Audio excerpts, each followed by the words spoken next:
Ba-da-ba-da-ba.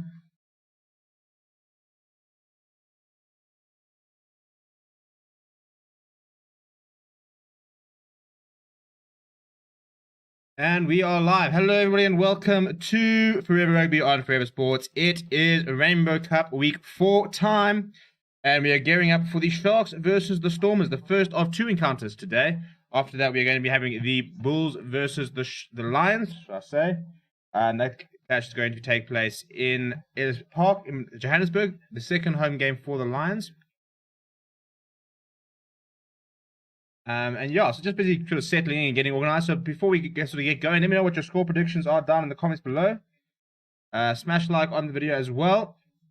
Just trying to get some people in here before the game begins, which kickoff should be in about 4 minutes' time. So yeah, let me know who you're backing. Nice jersey. Yeah, I actually went and tried and dug out all my old rugby jerseys over the week. I haven't worn them in a while, actually. I probably need to get a new Lions jersey. I think my most recent one, probably this one, I suppose. Yeah, this was a quality jersey with the whole Joburg skyline and stuff like that. Good times. The Lions were good, doing well in Super Rugby. Those are the good old days. But anyway, hopefully a better performance from the Lions today. But we are focused on the Sharks versus Stormers. The Lions game obviously coming up after that, but I mean, he needs to change, eh?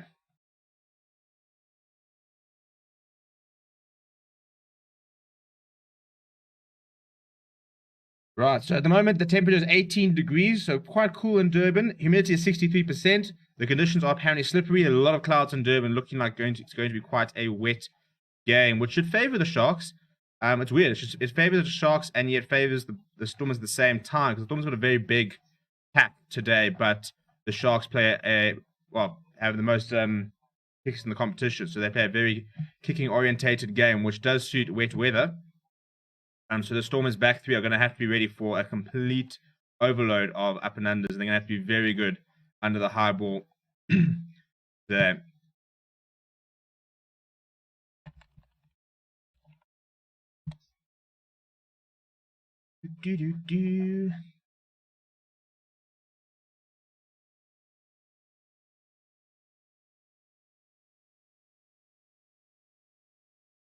I'm thinking for getting into the European Cup after next season, they should use the Currie Cup as a pathway for it. We're going to talk about the Currie Cup a little bit because Jake White, I'm not sure if you're supposed to, but kind of let slip that the Currie Cup is confirmed to begin in July. Well, actually, I think he said no. I think he said July in his press conference, which is not common knowledge yet. We hadn't confirmed what was going to happen with the Currie Cup. Lots of sort of talk about rescheduling, when's it going to happen, what's going to happen to the Currie Cup in terms of when the teams go overseas. Is it going to become I think the biggest problem with the Currie Cup, and that was sort of the worry, is that for many years it kind of lost the magic, because it became a kind of sort of became a side for the juniors almost, a competition for the juniors, because all the players were often with Springboks or, and overseas, doing overseas stints and stuff like that, in like Japan and stuff like that. And so is the oldest competition in the world and one of the biggest and oldest, have the most history competitions in the world, kind of became a bit of a non-event. So I'm hoping that we can use this opportunity of the rescheduling to try and sort of schedule the Currie Cup around the now overseas schedule, which will allow us to try and sort of reignite it. Because at the end of the day, the Currie Cup holds so many special memories for so many people that we need to try and find a way of making it relevant. But yeah, so we're going to go through the teams in a moment. T-Ox Gaming saying, would it make sense to start LaRue Roots and JJ Van der Mesh at the same time? I mean, it wouldn't be a bad combination. I just think that they are rewarding Reniel Hugo for some very good form. To be fair, I also think Ruben van Heerden was a little bit hard done by being dropped today, because I thought he was very good last weekend. Tried very hard in a losing cause. But we'll talk about the Lions in just a moment. Let's go through them as they come onto the field. Where is all my things? There we go.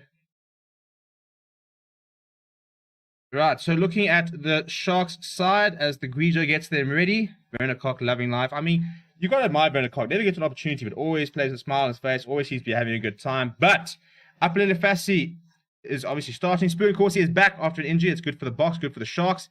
He's with Yao Penkle. Then Lekanya partners Marius Lowe. Marius Lowe back from injury as well. Cohen Bosch. And a little bit of pressure. People say that maybe his kicking game is one of the reasons the Sharks are struggling. Jaden Hendricks is certainly not under pressure. He's looked very good. Henko Fenter switches to number 8, which makes room for Timberlani Boli to add a bit of physicality. Sia Khaleesi continues in the number 6 jersey. Reno Hugo gets to continues. JJ van der Mesh comes in for Ruben van Heerden. The front row of Thomas du Toit, Fez Mbata, and Oxenchair is unchanged. Off the bench, pretty much what we've been seeing for a while. Kieran van Vuren into Tuka Mkuno, Vian Herbst, and then we've got Ruben van Heerden and Pepsi Buthelezi as your rest of your scrum cover, and then Sinele Nahamba, Marnie Liebach, and Werner Koch. Sharks full of smiles as they run on. I think they need to respond today. Under a lot of pressure. They've got a big job to do today, because after being played off the park last weekend, they need to go and prove that they can still sort of add something to the competition, and they're still in the competition, I suppose. Morris van der Westhuizen is the man in the middle. He's being assisted by Zwingeli Jadazweni and Ashley Murray Pretorius. The TMO for today is Stuart Berry. Okay, so we'll wait for the kickoff, and then we'll go through the Stormers side. Last sort of chance. Get your score predictions in those comments as well. Let me know what you're thinking. Who are you backing? Who's taking it? It's wet conditions. That's a very big factor. So given the fact that it is wet, what do you think is going to happen? What are we backing? It's not currently raining, but the field is very wet. And we have got kickoff over here. Abner van Reeden gets us underway. And it's an early involvement for Reniel Hugo, who goes up and takes it. And it's a decent more. I think it's Tebelani Boli who's going off. He's not playing with a scrum cap today, which is quite uncharacteristic from him. So an early advantage for the Sharks, and Cohen Bosch lifts it up. And we'll go back. So it's a nice start from the Sharks. A nice sort of maul there. Spoon Corsi is up for it. He's smacking a couple of chests. Right, so let's use that opportunity to look at the Stormers side for today. A much better Stormers side, I think, than what we saw last week, just in terms of looking at that pack. Right, so at the back, Damien Willemse, that's stock standard. I thought he's been pretty solid so far in the Rainbow Cup. Waiting for that really, really good performance from him, though. Sergio Peterson, Edward van der Merwe. Van der Merwe scored that brilliant try last weekend, which I think was pretty much the main reason they won. Ruben Nell's back. He partners Rickers Pretorius. Abner van Reenen starts at number 10. Herschel Yankees at number 9. Evan Roos, Peter Steff, Latoy, Willie Engelbrecht. Willie Engelbrecht now playing in the 6, 7, and 8 jersey of the Stormers. Marvin Orvie and JD Schickerling back. That is the biggest boost, I think, along with Peter Steff, Latoy, for the Stormers. Having those two locks back, adding a bit of bulk in that scrum, and some lineouts. And then Frans Malherbe, Bongi Benambi is the front row. Sharks have won the lineout there. Starting another more. Timolani Boli, nice and involved quite early. Off the bench here for the Stormers, expect to see Scarra Tabeni, Ali Vermaak, Neertling for Sheer, Ernst van Rijn, RJ Smith. I'll confirm the final bench for you. This was obviously the 25 they had. At Arnold Smith, Joanna Augustus, Paul de Vet, Tim Swell, Marcel Tennyson, and Dan Duplessis. So I'll confirm the bench right now. The Sharks had a decent lineup, but have now been driven back, and that's a knock-on from Lekanya. So some very good pressure from the Stormers early on in the defense. And we're going to have our first scrum of the day. So immediately, it's been quite a high-tempo game. The Sharks had a decent line out there. I mean, it was a bit messy, but they managed to hold on. And Timberlani Body very involved early on. They're very nice players, Body. I think somebody would like some more game time. But right, let's see. So TDRT Gaming is saying Sharks by 10. Toronto Farrell is saying Sharks by 10 as well. Renwell players say, hey man, go Sharks and good luck to the Lions. Good luck to the Lions against the Bulls later. Yeah, we're gonna need it. We're gonna need it. Good to see all the OGs in the comments there.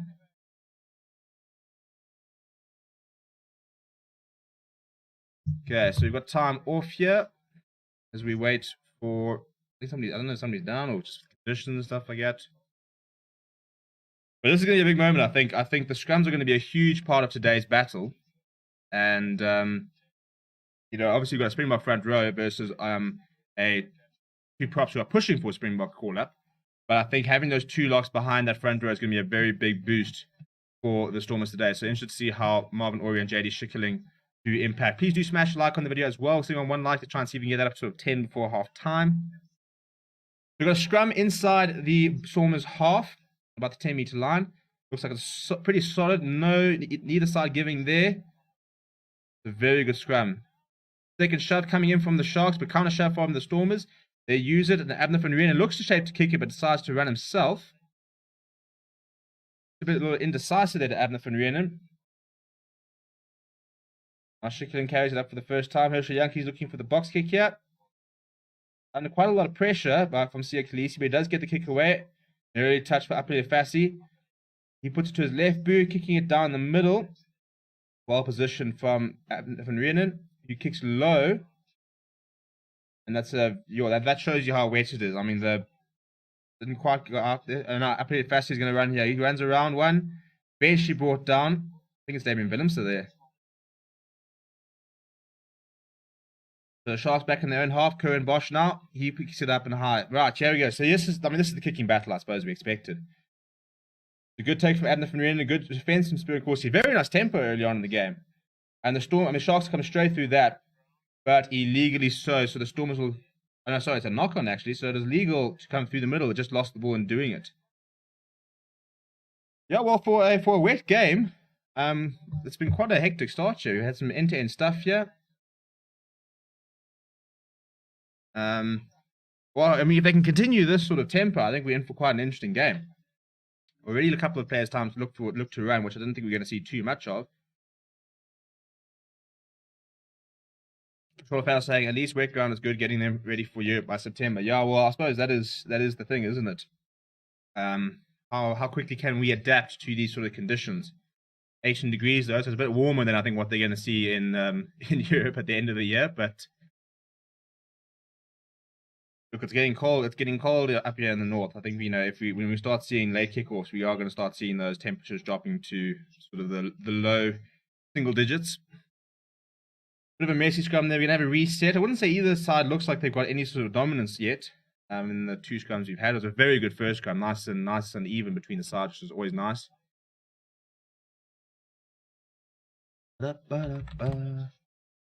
You know what? It's 1:10, almost 1:10. I think I'm thinking it's early enough for a beer, or late enough for a beer. It's after 1. I'm gonna open the beer, stuff it. Might as well settle in. We've got a very long afternoon of rugby ahead of us. So you might as well open one and start enjoying it, shall we? So cheers, everybody. Right, so I think we've got a bit of an audio delay there. But we've got a penalty for the Stormers. Gone straight down. I think it's against Thomas du Toit that side. So Stormers taking first blood in the scrums. Looking at Oxen Chair, so it could have been him. But yeah, either way, I think that's what we kind of expected. That's what I said. I think with especially having those two locks back, and Stephen Kitsoff mentioned that in his press match conference, and we were chatting to him on Wednesday. And he was saying that, the front row does the technique. They get the technical part right. The binding, getting a solid platform, getting the hips in line, getting the nice and low. He said the power comes from those locks. So having Marvin Orie and JD Schickeling is very, very important to that scrum. And Storm's going to take points here. Adnan van Reenen is going to shape up for his first kick of the day.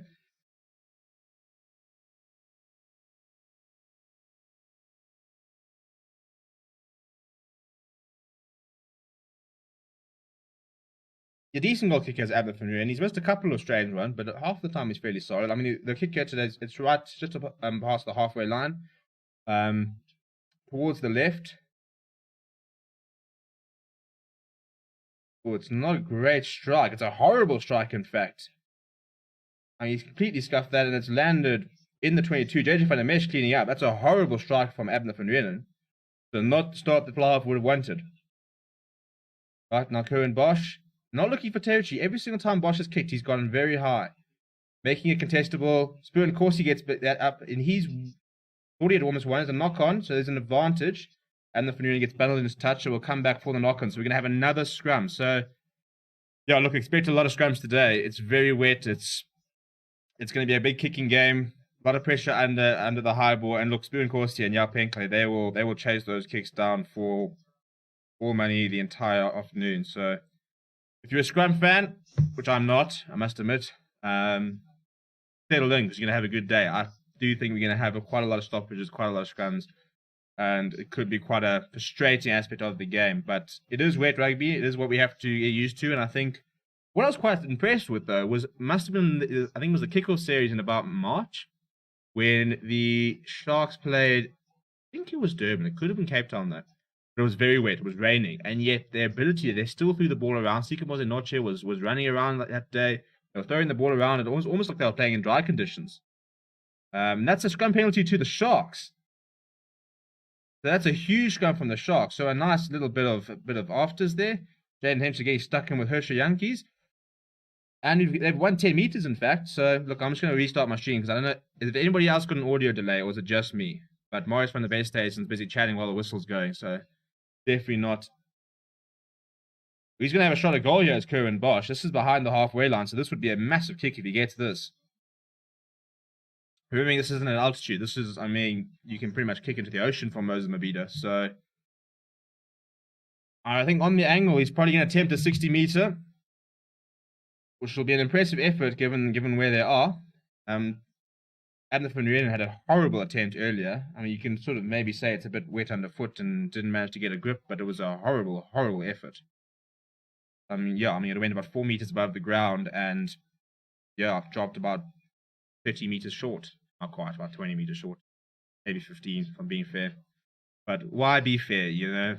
Exaggeration makes life so much more interesting.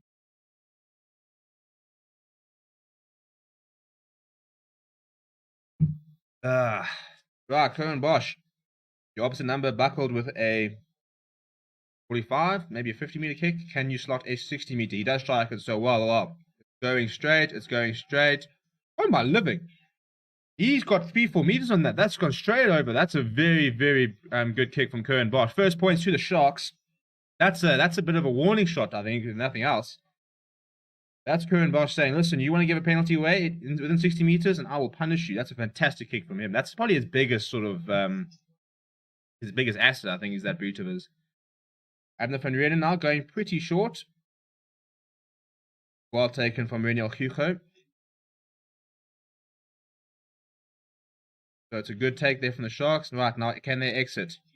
Thomas Otoye runs into Steven Kitsoff, gets driven back. It's a good tackle from Kitsoff, helped up by Bongi Manams. Now Jaden Henderson is going to... Now we've got Kerwin Bosch in the pocket. No, they're going to run it this time.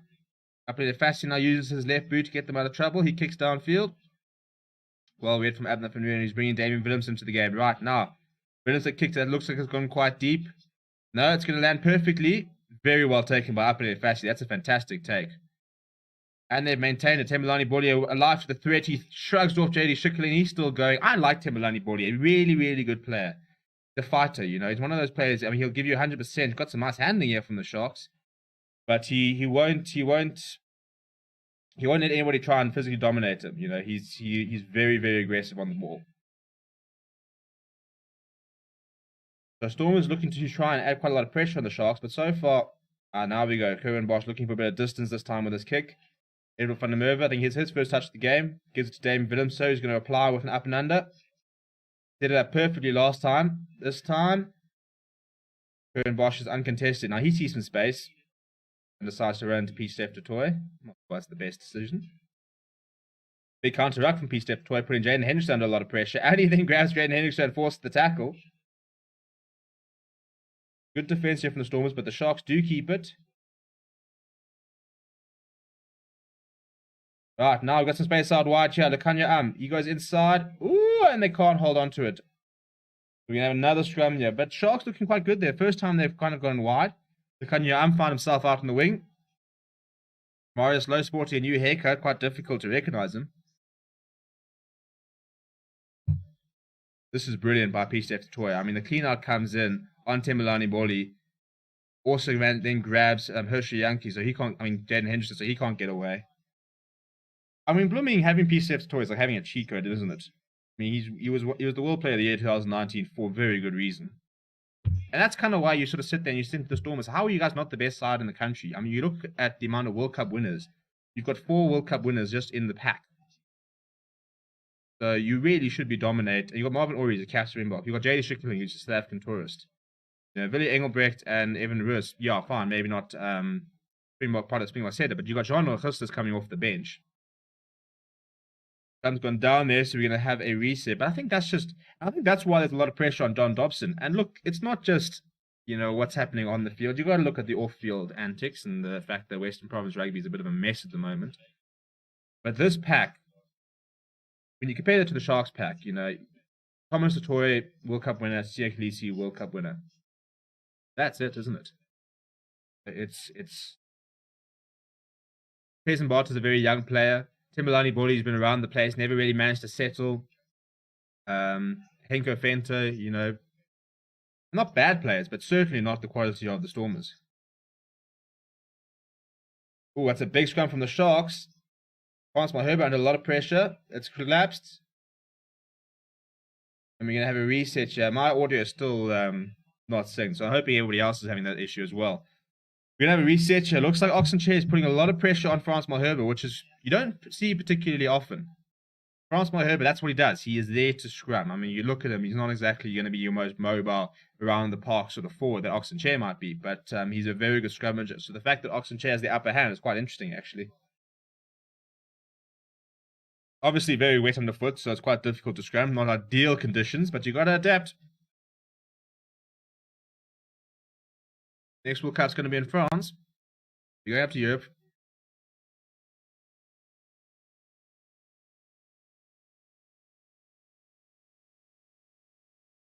Right, let's see if we can get a cleaner scrum here.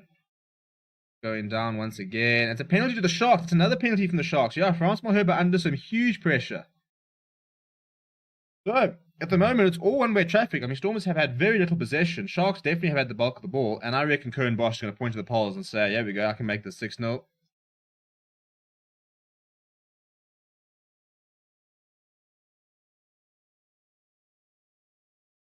No, now this is a big call. So the Sharks are going to go for the line-out here. It's well within Cohen Bosch's range, but they reckon that they've got a bit of an advantage on the Stormers pack. So Cohen Bosch kicks towards the corner. And I think he's found a touch about 7 to 8 meters off. So it's a great touch finder. This is very... I'm not sure if this is the right decision or not. You know, I think you could have punished the Stormers there. Got 3 points. But they reckon they can get more than just 3. The first things first, Pheasant Bart has to find his jumper, which is something he's struggled a little bit with so far in the competition. So first things first, he found his jumper. Who is Reniel Hugo. Okay, here comes the maul. Going sideways, it's also collapsed and popped off in the back, so it's... Ooh, that's not good. I think he jumped into the tackle, to be fair. Yeah. Doesn't look good. I mean, it's the tackle from Hershey Yankees. I think it's Jarpenko who completely went over there, but he's jumped into the tackle. You can't penalize him for that. Lands on his back, but I mean, it's not his. I mean, it's not Hershey Yankees' fault. He's completely jumped into that. Interesting to see what the decision will be here. I mean, he's clearly jumped into the tackle. I mean, by the time Hershey Yankees is hitting what he thinks is going to be his chest.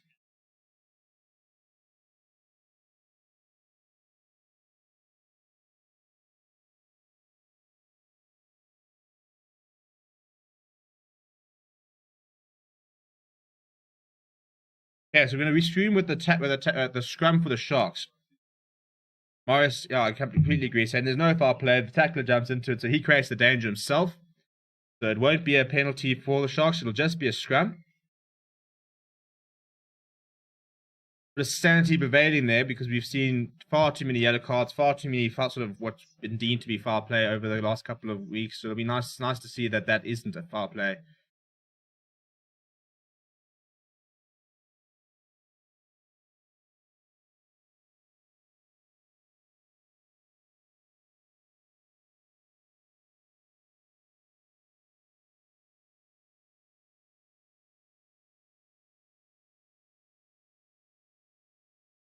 Yeah, well explained. Basically saying that he blew the whistle, bringing it all to a close, but there was nothing in it, basically. So we'll resume with the scrum for the Sharks, which is actually a very good result for them because they've had the upper hand in the last 2 scrums.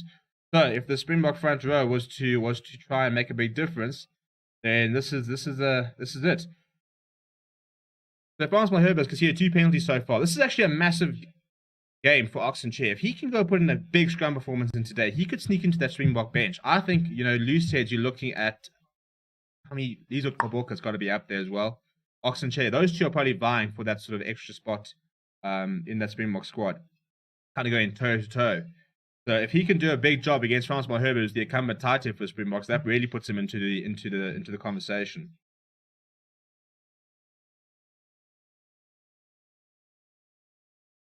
That gun's going straight down. You just quickly adjust the clock. I'm about a minute fast here.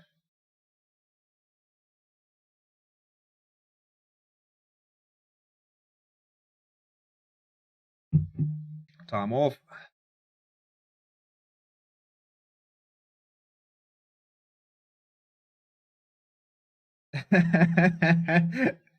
Vice van the best days and saying that all the props are viable for premium positions, so we need more stability. He's not wrong. He's not wrong.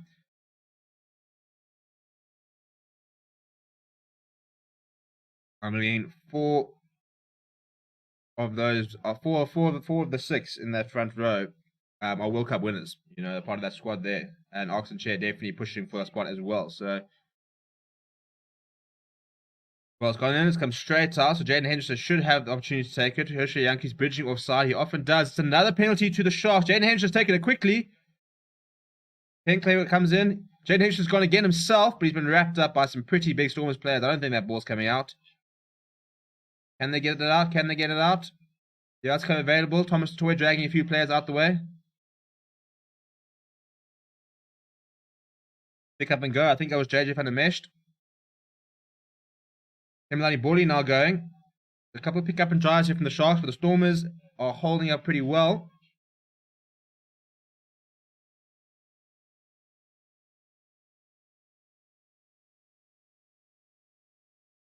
Yeah, that's an interesting call from Morris. Saying they're taking too long to use it, so they're going to go back for the advantage, not 10. So very well, good awareness from Jaden Hendrickson. And another call, I reckon they're going to go for the line-out here. You know, Sharks putting Stormers under a lot of pressure, and I think they're probably going to keep it up. They're going for the quick tap here. Here we go. They've got a move lined up. You've got Tenko Fenter. He taps it. Oh, they're going to try to set up a maul. Hasn't really worked. So Tenko Fenter peels off the back, goes himself.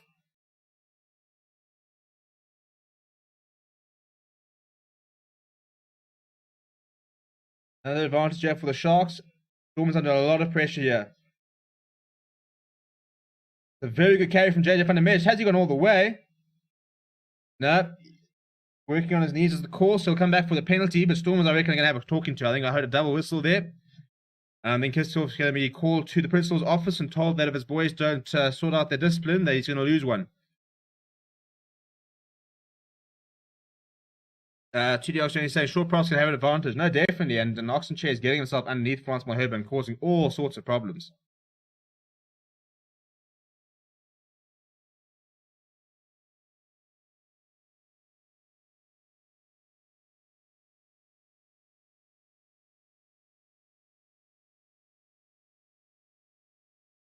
Right, once again, they're looking for the quick tap here. There goes Hendrickson, and Thomas DeToy now carries it up. Shaping for a pick and drive here with Timberlani Borley.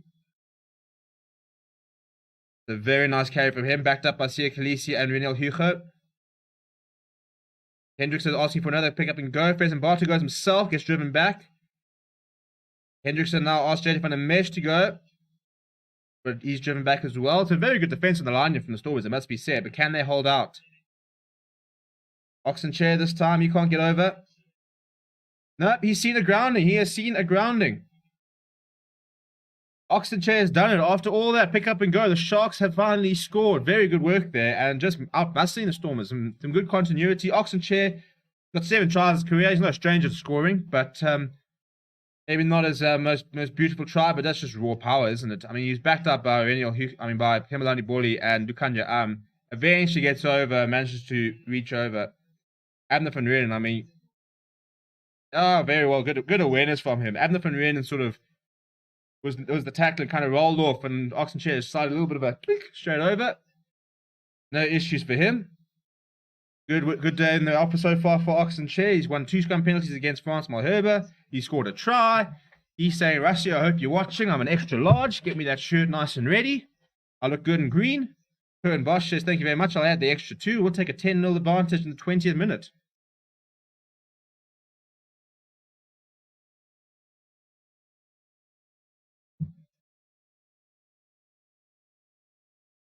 It is a typical sort of a wet weather try, isn't it? Pick up and drive, power, and wait for that defense to just not be able to keep them out. So it's 10-0. So those two people who said Sharks by 10 are pretty spot on right now. Standard kickoff. They go towards the left. Reno Hugo goes up, and as usual, Tim Maloney peels off and makes a meter or two off the kickoff as well. Now Jaden Henderson shaping for the box kick. He goes up and high. Spoon Corsi, it's a good chase, but it's a good piece of, I think it's Evan Roos who's taken that. Right, now the Stormers with the ball. For the first time in quite a while, Stephen Kitsov is very isolated. Bongi Benambi comes in to help.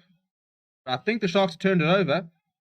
Illegally so. So, not rolling away is the call, so the Stormers get a penalty. So, the Stormers with a rare opportunity here. The Stormers have had no ball, basically. I'm going to check what the official stats are. I reckon territory probably looking at about 70-30, I'd imagine, to the Sharks so far in the first 20 minutes. Stormers haven't had much ball and haven't had much opportunity. So they're going to set up a line inside the Sharks 22. A nice opportunity for them to try and hit back and score some points. Where are we? We are the Rainbow Cup. We are Sharks versus Stormers. This game has started. Ultimate Rugby, if you can just update, that'll be fantastic. Right, so the Stormers have a line on the 22. So, in terms of the Ultimate Rugby, 74% were predicting a win for the Sharks.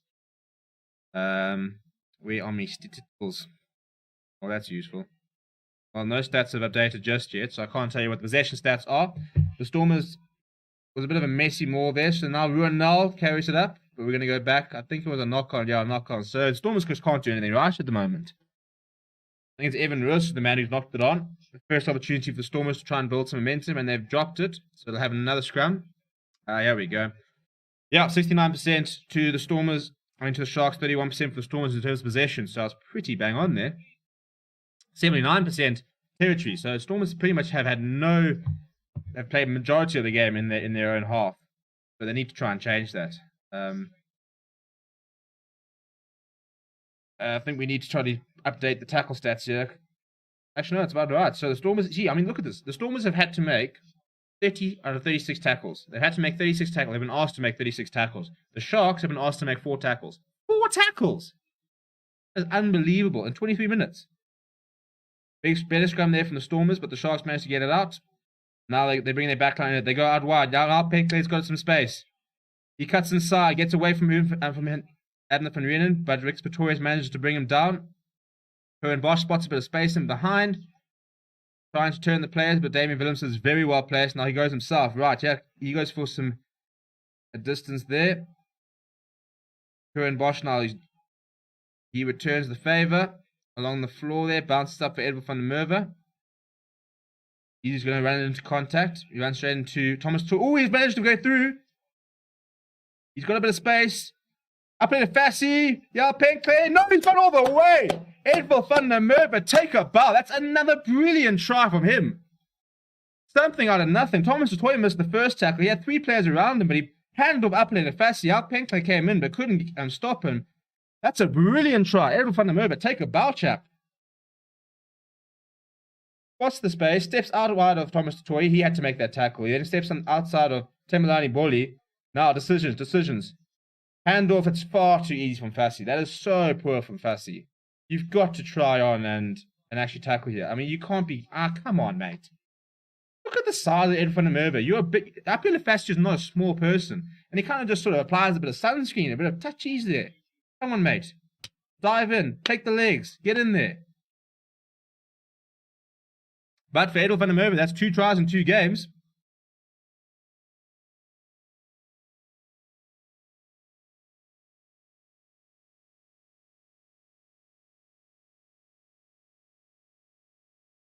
Yeah, I think Apele Fassi had to go low there. Trying to sort of grab him around the shirt area and stuff like that. It's just not going to work, is it?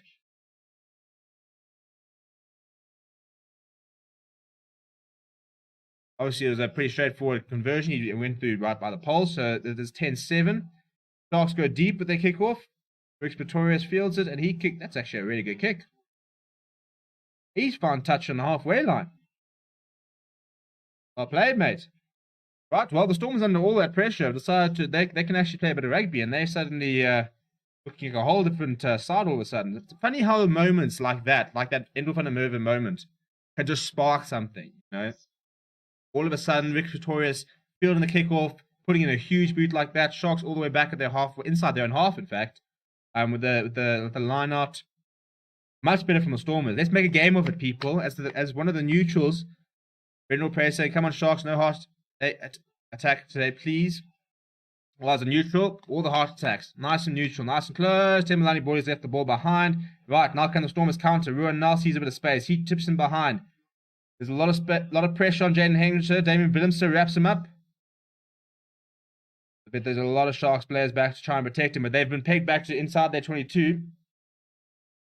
No scrum off either, so Sia Khaleesi will help out.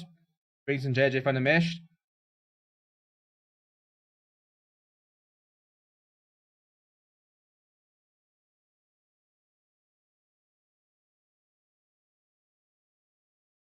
Henderson now goes to the boot. He puts it up high. It's going to land about the halfway line. Adam van Reen underneath it.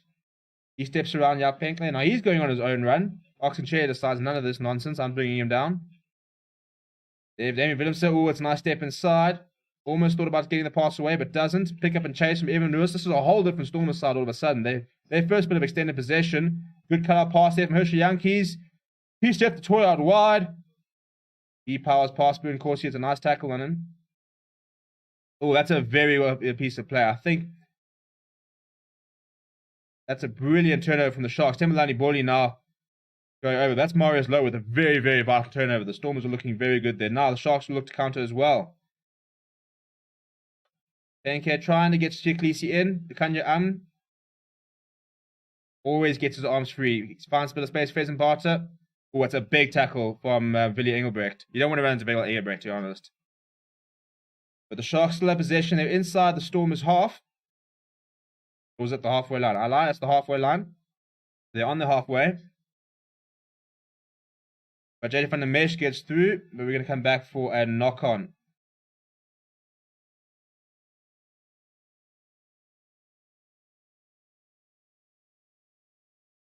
So an accidental offside there, so we'll start with the scrum. Much better rugby from both sides. Very well. I mean, it's a good tackle by Spoon Corsi and Henko Fenton, and Marius Lowe gets over the ball, and Edel van der Merwe can't dislodge him. Oh, nice big hit from Billy Engelbrecht and Fez and Barter. I'm really enjoying this, actually. It's all become, in the last sort of 5-6 minutes, it's all become really physical and actually it's quite brutal down there. Had some big hits. We've had some nice bit of moments. This is what we say. And this is what I keep saying about this competition. I think we're finally seeing a good standard of rugby. This is so much better than what we saw in Super Rugby Unlocked. So much better than what we saw in the Currie Cup. Now, this is kind of the sort of Super Rugby sort of standard that we miss.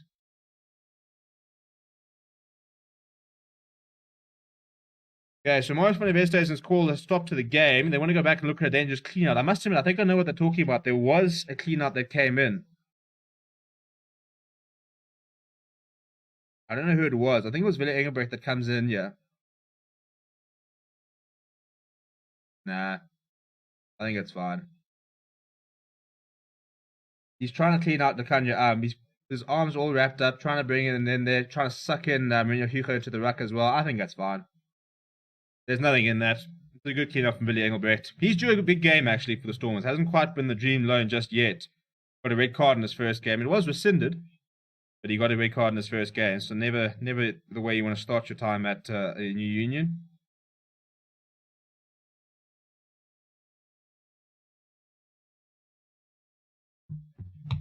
Yep, no clear and obvious foul play, so we'll restart with the scrum. It is a Stormers feed on the halfway line.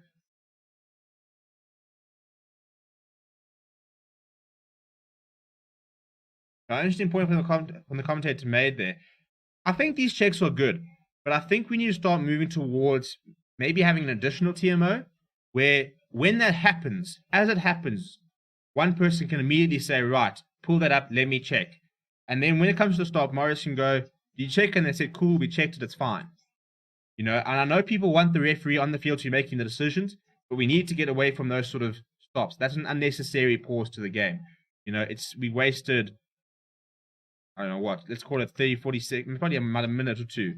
You know, just looking at that, and there was nothing. There was nothing in it. There was no penalty, nothing. So we need to find a way to try and speed up that sort of review.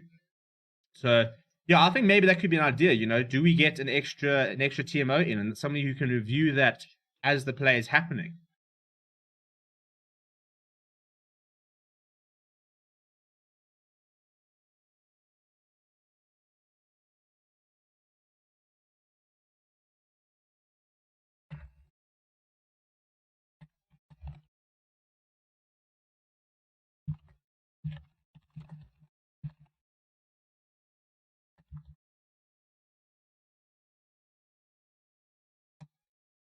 Right, so Sergio Peterson, let's go straight down. So it was a decent scrum from the Stormers. They went on the blind side. Sergio Peterson trying a bit of a trip over the top, but it landed out in touch.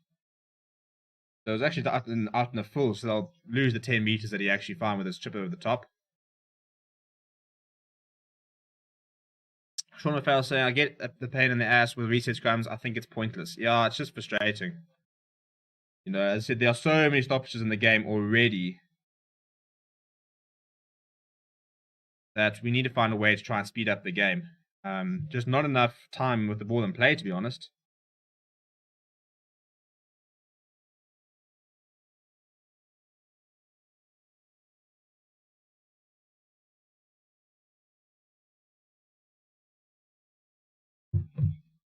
Right, so the Sharks have one possession here. They're trying to mesh, his shirt's being pulled off. P-Steph Toy wants to see what's going on underneath there, but we'll go back for another bloody scrum. So after a really nice period of about 10 minutes, it's now all kind of falling apart and it's getting very messy.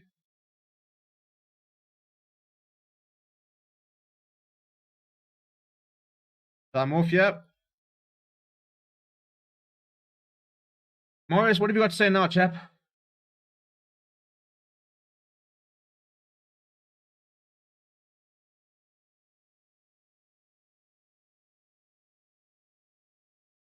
Okay, so it's actually going to be a penalty against the Sharks here. Apparently they're holding them into the breakdown.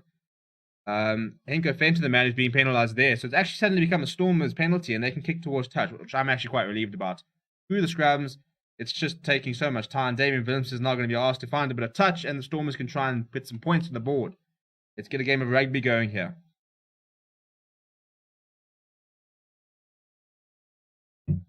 Da, da, da, da, da, da.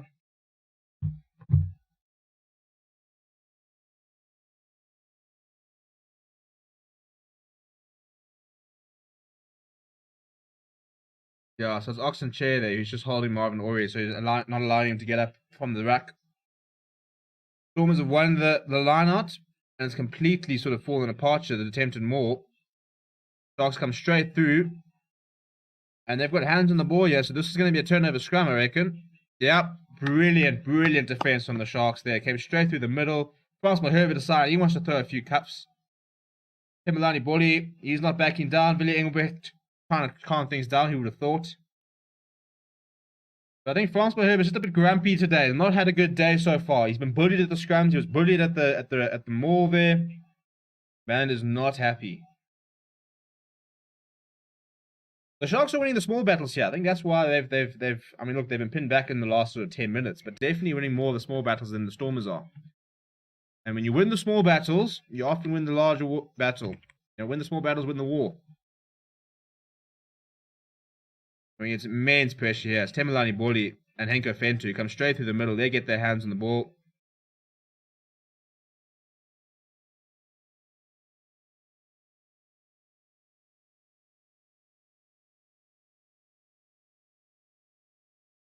Yeah, then France by Herbert winning a couple of bit of pushes there. So now a big scrum here from the Stormers. If they were to try and find a penalty, this would be a really good opportunity for them. You know, 7 minutes before half time, they've been bullied at the. Oh, there we go. A much better hit from the Stormers. And they've won the penalty. Very well played. That's when you're nice to hit back. Come with the hour, come with the men. Bongi Manambi's hot. I think Stephen Kitsoff will get more of the plaudits, but the Stormers making sure that France by Herbert doesn't get left out. And they'll go for the line out once again. So, can the Stormers hit back before half time? Or hit again, I suppose. Scrum battle's been very interesting. I think we're sitting on about 2 or 3 penalties each. So definitely not a one-way traffic. Yeah, very good hit there. Stephen Kitsoff putting Thomas Toy under a lot of pressure. Frans Malherbe putting Oxenchair under some pressure as well. Much better scrum from the Stormers. Now, first things first, they've got to win the line out here and try and set up the rolling more, which they've struggled to do so far. They go up again. They splinter off. That's it's a much better idea. It has come down though, so Evan Ruiz will go himself. There's a penalty advantage. Pick up and drive. They're within 5 meters of the try line. JD Schickling goes himself, gets driven back. Low ball for Herschel Yankees. Adnan van Reenen now. Damien Willemse throws a pass out wide. Edel van der Merwe picks it up. He's got nobody in front of him. He runs in for his second of the day. And the Stormers take the lead. Very, very well played. Deserved, in fact, deserved. After being under a lot of pressure in the first 20 minutes, they suddenly turned things around. And that was much better from them. Decent line out, splintered off. Bit of slow ball here, but a lot of Sharks players being sucked in. And a very nice pass from Willemse. Didn't go to hand, but over the top. Completely taking the Sharks defense who rushed up early out the game. And Edwin van der Merwe strolls over. He'll say, I'll take my third try in 2 games.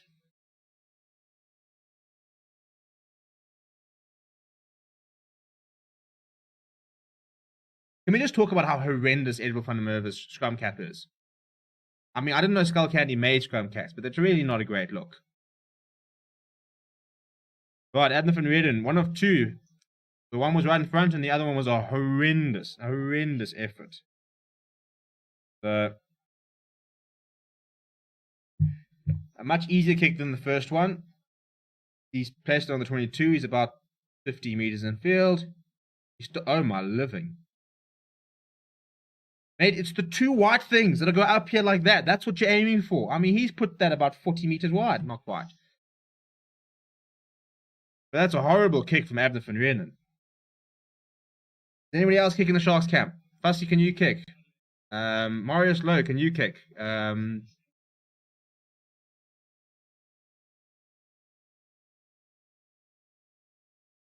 mean, David Vitters is not a particular goal kicker, but he might have to start taking over Adnan van Reenen if you don't be careful.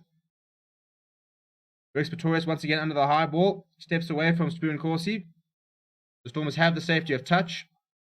That's a horrible pass of Herschel Yankees to David Willemse, who has to then go left to Adnan van Reenen, who then finds touch. It's actually not a bad touch finder. I think he's finds touch on about the 10 meters. So under a lot of pressure, but a decent exit there from the Stormers. So he's found touch about 10 meters on from the 22. So halfway between the 22 and the 10 meters on the right-hand side. So now the Sharks, with 3 minutes to go, can they score some points before half-time? A penalty will do. That'll take them into the lead if they can kick 3 points. And I think they'll do that, actually, if they get a penalty. They've weathered a lot of pressure, and I think they'll want to try and get some points back on that board. But so far, a very nice equal contest. It really has ebbed and flowed quite a lot. Oh, and the Stormers have won the line-out, but then the Sharks have won it back. So the Stormers will restart with the scrum because it was knocked on by Fezenbarter, who tried to put pressure on Herschel Yankees.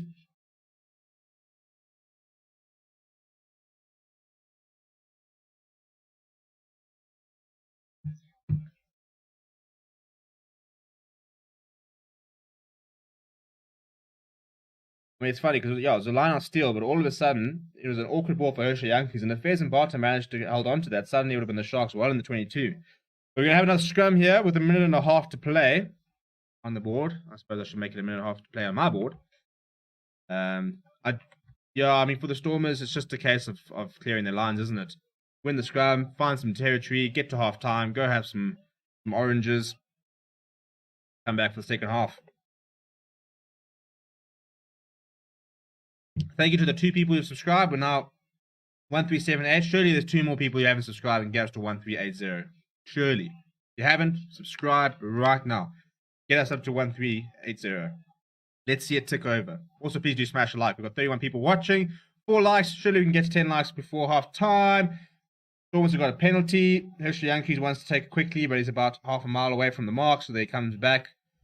But the Stormers will go into half time, I think, with a lead. They've got 30 seconds, so they'll pump this downfield. Might mount another attack. Might just say, we'll take what we can get. But for the Sharks, probably not the worst idea just to get into halftime and kind of reset, because they came out firing and looked the much better side, but they've allowed the Stormers to come back into this game.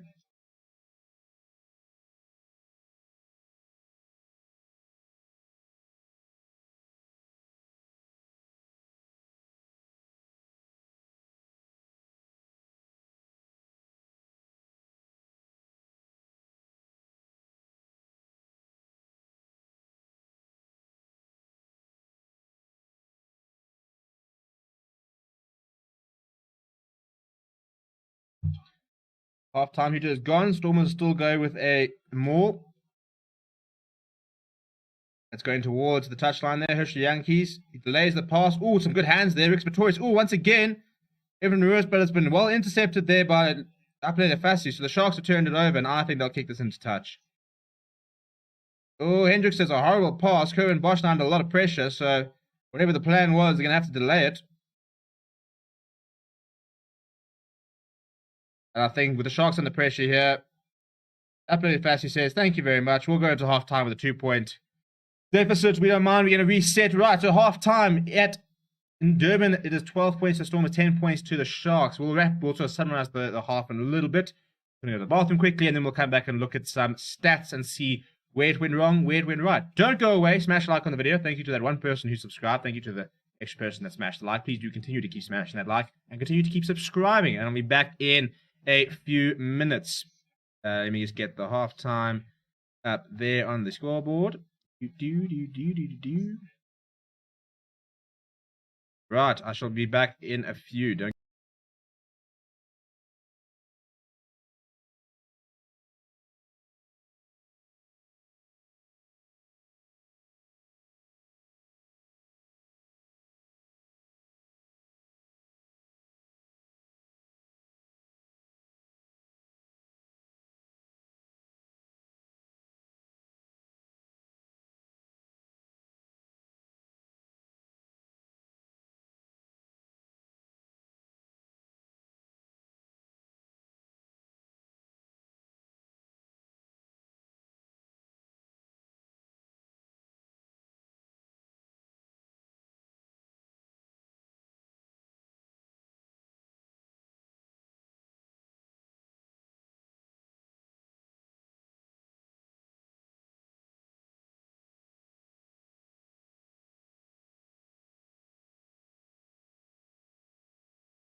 And I'm back. Hey, we're up to 1380. Thank you very much, people. Right, we got a couple of comments as well. Sereno Play saying, what's your thought on the Aussie side struggling so much against New Zealand sides? Standard, isn't it?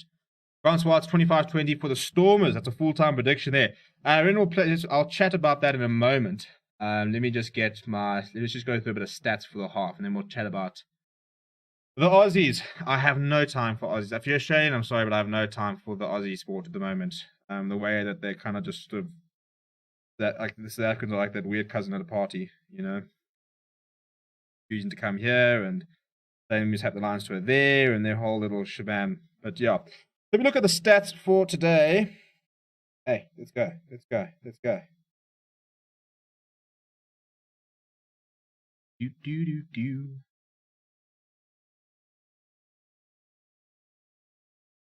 Load. Oh, web page not available. Well, Ultimate Rugby, you are not doing me any favors here. The stats when we last checked about 22 minutes were quite interesting. It was very much dominated by the Sharks, who had 71% possession, 78% territory, and were dominating in every sort of category you could dominate. But obviously that was then quite quickly turned around by the Stormers, thanks to the magic of Edward van der Merwe, who's playing some really good rugby at the moment. So let's try this again.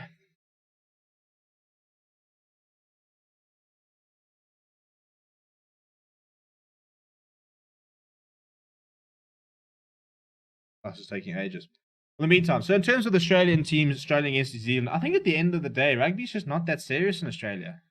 No, it's never been that sort of serious. In many ways, I suppose it's quite impressive that Australia has competed when, you know, rugby is not huge in the country. You know, when you look at Aussie rules, you look at cricket, you know, rugby is not necessarily their main thing.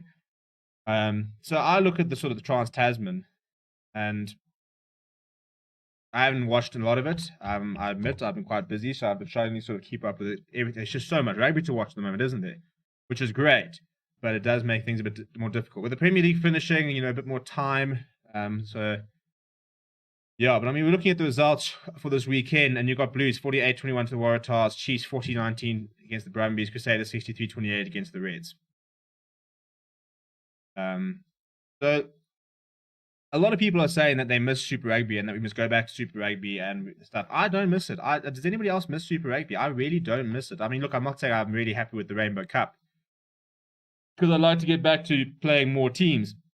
But I always think that the problem with Super Rugby is that you've got Australia, whose rugby is decent, but Australia's so like generational. You have a very good, decent Australian side, and they'll struggle, and they'll struggle, and they'll struggle. And they have a really good side, and they'll struggle, and they'll struggle, and they'll struggle. So, I mean, yeah, it just kind of sort of depends. Whereas New Zealand, you know, they just live, breathe, die rugby.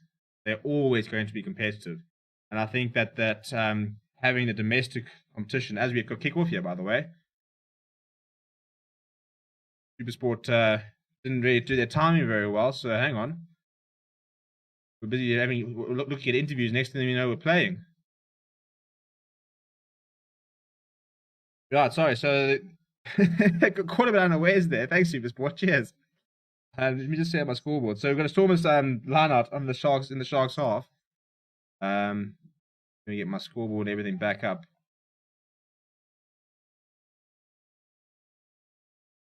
Okay, so sorry, my entire wave of thought is gone. Yeah, I just don't. I think as long may Australia continue to struggle. You know, that whole between them, the cricket team refusing to come here, bunch of cheats anyway. Oh, hello. It's a bit of a good break from Hershey Yankees. Peace after toy down the middle. Will he be stopped? You're not stopping somebody on that side. He goes over. Stormers have hit back. That was all a bit of interplay for Hershey Yankees. I think it was Bongi actually in there with a bit of an inside ball there. So that's a fantastic start from the Stormers. That is the last thing, the worst thing the Sharks could have done this half was to concede early. After being under pressure, they would have wanted to have sat there and say, right, go back to the beginning. We need to reset. We need to come back strong. And the first thing they did is piece after Toy saw a gap. The Bongi Manamni, nice little inside ball off the rack to Hershey Yankees. He's looking around for support. It came in the way of a piece after Toy, and he had the pace and the power, and he went over. There's nothing better. I'm sorry. There's two things. Seeing a prop in the gap, and seeing somebody like really big and lanky, and they're just pumping those legs, hoping it'll get there. You've got all these backline players. You kind of almost have the pace to get behind them. But, I mean, what's something like Marius Lowe coming from behind going to do to piece Steph the toy? I mean, mate. So, Abner van Reen's added the 2 extras. So, it's 19-10. All of a sudden, the Storm is well on top here. And that's a hell of a start from the side from the K. Piece Steph the toy has been immense today.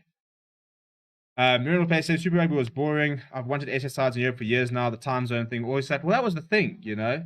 I enjoyed the Jaguars coming in terms of the rugby value, but we used to watch games that would kick off at 20 to 12 at night. Games in like 1 o'clock in the morning. Now, I mean, look, I love the Lions, and I did stay up for those games. But I mean, you're sitting there, and I mean, you would go out for the evening, have lots of drinks and everything like that, and come back at 11:30 ready for kickoff. What do you mean ready for kickoff? Be celebrating what was happening 4 hours ago. So the time zone was horrendous for Super Rugby. Now we're going to get to sort of live our days. And Saturday, you can go out in the morning, you can do some shopping, and then you just sit up for what's... I mean, think about the scheduling when we get to Pro 16. 8 matches across Friday and Saturday night. You know, you could have 2 matches at Friday night. You could have like 7 o'clock kickoff in South Africa, and then a 9 o'clock kickoff, you know, which would be an 8 o'clock kickoff in Europe, or 7 o'clock kickoff, depending on when they are in the time zones. You could have 2 matches on Friday night. You could then have 3-4 matches on a Saturday. You could even have Sunday games. And you can all in the afternoon/evening. Much better idea than Super Rugby. Meanwhile, the Sharks have, the Stormers have won a line up on the halfway line. Looking to keep the ball more alive. Haven't done much kicking here so far, have the Stormers. Now, this is good for competition because it's always nice to see 3-way run. What are the chances of the Lions deciding to make this interesting and beating the Bulls later? It's not very high, is it? But hey, you never know. The Stormers have gone to the boot and pinned Upper Lefassi right back into the 22. Of course, he puts his head down. He's going to go on a run by himself. He hasn't actually done that much the tournament, let alone this match. But he gets them outside the 22. But the Stormers have won a penalty. Holding on was the call. I don't know who it was. I think it was Francois Herber. He's come to play. And Abner Fernand will go for poles, which is a bit risky with his kicking at the moment. But back yourself, mate. Right, well, stats are finally sort of loaded. They haven't uploaded from the halfway, but from the first half, let's just have a quick look at that. 59% possession to 41% possession for the Sharks. So Sharks had all the poetry in the first half. 1 try to 2, 120 meters. Defenders beaten 9-7. And the Sharks dominated most of the stats. Tackle success rate 72% for the Sharks. They only had to make. They made 18 of 25 tackles. The Stormers, on the other hand, made 38 of 47 tackles, almost being made to ask double the amount of tackles. And Abner van Reerden, jeepers up. How have you missed that? What is it? I mean, what is in the water? If you're from Cape Town, can you let me know? Is there something in the water that you drink that means you cannot kick for goal? Damien Willemse is not a particularly good goal kicker, which is fine. The fact he's a fly half. Abner van Reerden, I mean, that's right in front. What? How do you miss that? It was honestly probably more difficult to miss that than to actually get it. Anyway, what am I doing? Taking away points. I don't know why I added 2 points there. But that was a horrible kick from Abner van Reerden, whose goal kicking percentage, I mean, it was 33% at half time. Not going to get much better if you're going to kick like that. Either way, the Sharks got possession inside their own half. Renwar player saying when it went from the Super 14 to the conference system, it went downhill. Agreed. Double-headed derbies diluted the specialist of a derby. Agreed. Grant Swart saying fantastic start for the Stormers. Agreed. Meanwhile, Sieg Lisi's made a bit of a break. Outside ball. Yao Penkley, he got the pace. The Shark's going to hit back. Yeah, he's got Lacanya.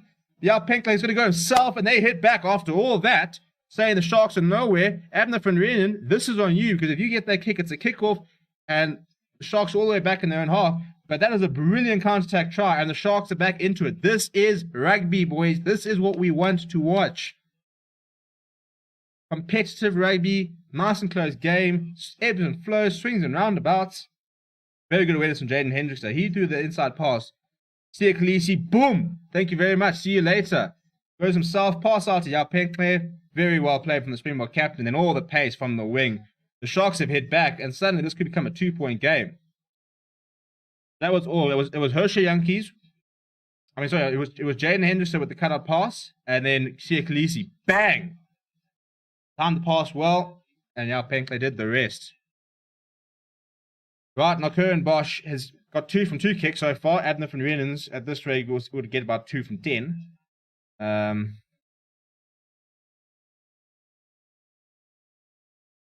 But somebody verify the fact the standard of rugby is getting better. I think it's getting better. I think the level, the intensity that we're seeing is so much better to what we saw in Currie Cup and Super Rugby Unlocked. Taken a while. Trying to sort of fade that out, but he doesn't manage to add the extra, so it'll continue to be a 4-point lead. 2D Ox Gaming said the hate on Khaleesi must stop. I mean, it's ruined now that he's just bounced in there. Then he's drawn Sergio Peterson in and got the pass away. I'm so over the hate on Siya Khaleesi, the hate on Temba Vuma and stuff like that, because the problem is I understand that there is a sort of system in play which favors players of color in terms of there having to be a certain amount, but it just becomes people are just waiting for them to fail. And that's such a shit way to be a supporter. I mean, imagine wearing a Springbok shirt on a Saturday morning and saying, I can't wait for Siya Khaleesi to knock that ball on, to miss that tackle, so I can go and jump in the comment section and say, you know, he's terrible. It's so negative at the moment. I think the toxicity in fan bases at the moment is just horrible. I don't want to get too much into that because I don't want to be negative and I'm bored of it, to be honest. But we've got some good rugby, yeah? As Minimal Player says, 5 tries in a wet game isn't bad. And they've not been bad tries either. You know, it's not necessarily been just horrible defending, look down, missed tackles in a lot of the tries. But it's been pretty well. Oh, Herschel Yankee's going a bit of a dip over the top there. It's going to land a bit of nowhere. It's landed the bounce of the rugby ball. JJ van der Mesh knocks that off. He's actually been a bit poor today as JJ van der Mesh. So the Stormers have got an advantage. Damien Willemse got a bit of a free roll the dice. Oh, it's a nice stepping. Now's gone down the side there. He cuts inside. Gets up into the 22 meters. Herschel Yankees, nice ball. Oh, get inside ball there from Evan Lewis. Stormers are playing. They're playing all of a sudden. Oh, that's, yeah, well timed. Yeah, it's a penalty. Oh, Pete Steph, the toy's going with himself. Bit of a quick tap there with a bit of takers.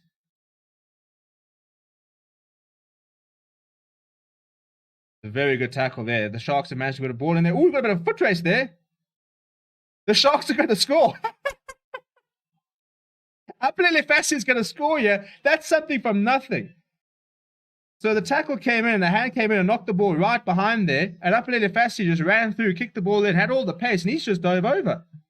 This game it's getting a bit bizarre, to be honest. I don't know the way to put it. You're going to go back and look at it. I think we have to go look at something here.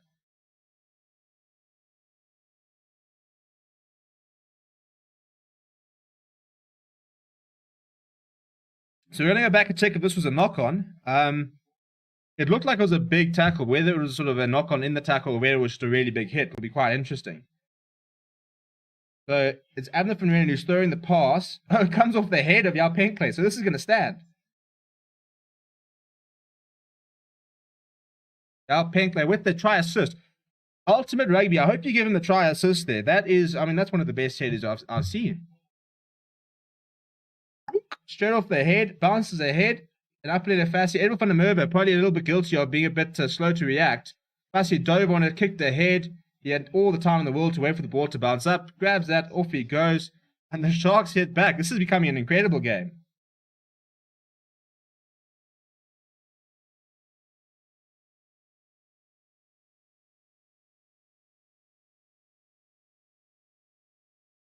Well, now we're checking the knockback 10. You see, this is where it gets frustrating. We're not going back. We've checked the fact that it came off the head, which is fine. We confirmed that's not a back of the head. Now we're sort of checking, well, were there 10? This is where it gets a bit frustrating. We can't sit there and look at every single aspect of that play.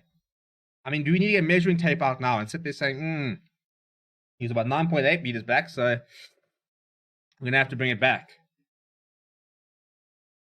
The Peter Steph toy, are they saying it was 10?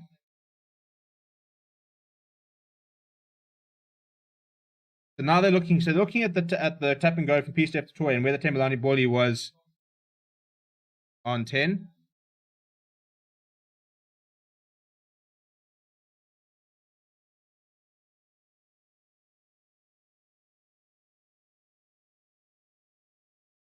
Trial's going to stand. So, very, very good interpretation of the rules there from Stuart Berry, who says that the Sharks players were retreating. They weren't back 10, but Peter Steph toy had already gained 5. So you don't have to be back 10 if you are retreating and they have gained 5 meters, because obviously, like, you take a tap on 10-meter line, the 5-meter line, for example. You know, you can't be retreating to get back 10 or whatever. So very good application of the law. The try will stand, despite looking at every single possible reason why it shouldn't, which really frustrates me because we've just wasted. I'm actually going to start a clock. We should almost start a clock on the right-hand side here, and we should actually track how much time we spend checking decisions. Curran Bosch as the extras, there's no issues for him. Because it's just taking too long, isn't it? I think they are making the game more confusing when it comes to the changing of laws with referees. You know, I mean, I'm all for law changes if it adds to the game, but for me, it's just having to go back and try and apply every single little sort of checklist. I mean, it's every single time there's a try, we sort of pull out a checklist and we sit there saying, no, no, no, no, no, no. Okay, we can award it. You know, there needs to be a little bit of grey area. And not a good kickoff from the Stormers. They conceded a penalty right away for taking a man out in the air. Grant Swartz, clearly see this is not the game to regain your form. As a Springbok supporter, regain your form at any time. And Renwell players, if you look hard enough, you can always find something that's wrong. Well, that's the thing. You know, if you go searching for issues, you will find issues, you know. But there's got to be a grey area. You've got to sit there and it's just, you've got to come in within reason. You know, you've got to say, yeah, look, maybe you might have been slightly offside. But in real time, you know, things happen. It can't just be this incredibly structured game. It's not a game of cricket where you can bring out Snicker and Hawkeye and we can sit there saying, yes, it's all lined up very nicely. We're all good. You know, it's a very flowing game. So we can't microanalyze everything. We can't become like that.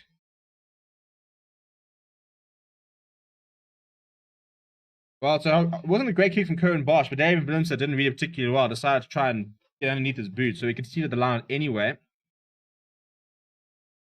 But it's a good stuff from the Stormers there. You're throwing the ball around all of a sudden. You're going wide again. Tim Sweels on the pitch. Ruan now decides we're going to grab it ahead.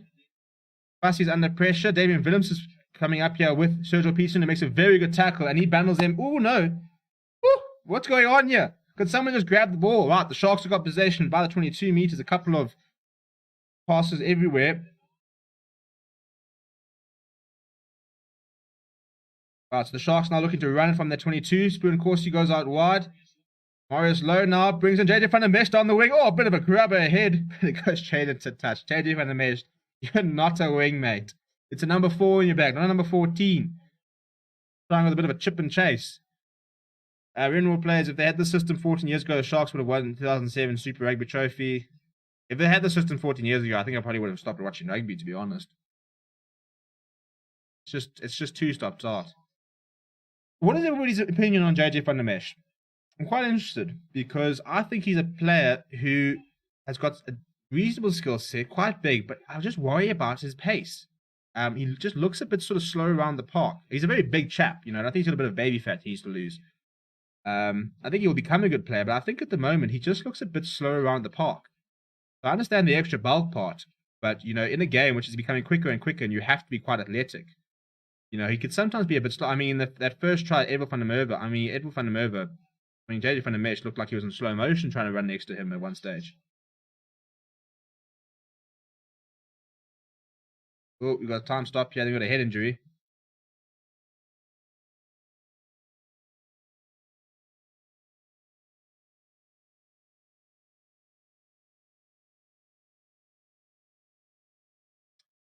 Renal players, JJ should focus on being the force the Sharks need. I agree, but I think he needs to get to the gym. I think he needs to run a bit of a treadmill.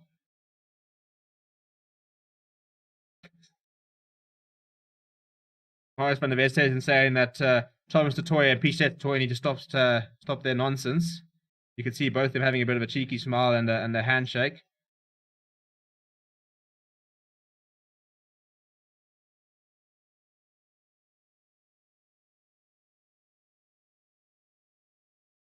No, we're not going to go look at it, are we?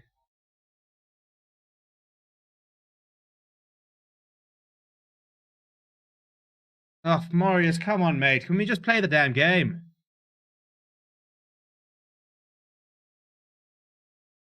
Shorter foul, I prefer the crouch, touch, pause, engage from the pass to scrums. Look, I think that's a safety thing. So, I mean, I'm not a front rower. So maybe when we get Lacagna back on, who is tight head. And as the scrum coach for the Rhodes University Varsity Shield side, we can ask him about that. I think that was a safety thing, so I can't really comment on that. There's going to be a penalty against the Sharks. It was for Thomas Totoy running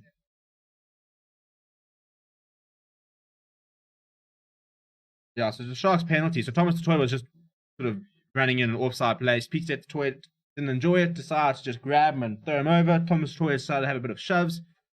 You should never lose a game when Maurice Lowe's in the opposing team. Eesh. Harsh. Harsh. Must admit, though, that is probably the biggest area the Sharks need to try and fix. You know, you bring in a Rohan Janssen from Rensburg or an inside center, and that Sharks backline becomes frighteningly good. Anyway, so Tim Sreel's on the park. He will line up for his first kick of the game. It's something he can do that Abner van Renen cannot. So he lines it up, and he's got no issues there. So he adds the extra 3. So he levels the scores, 22 all at 54 minutes. I mean, yeah, I can't actually get over.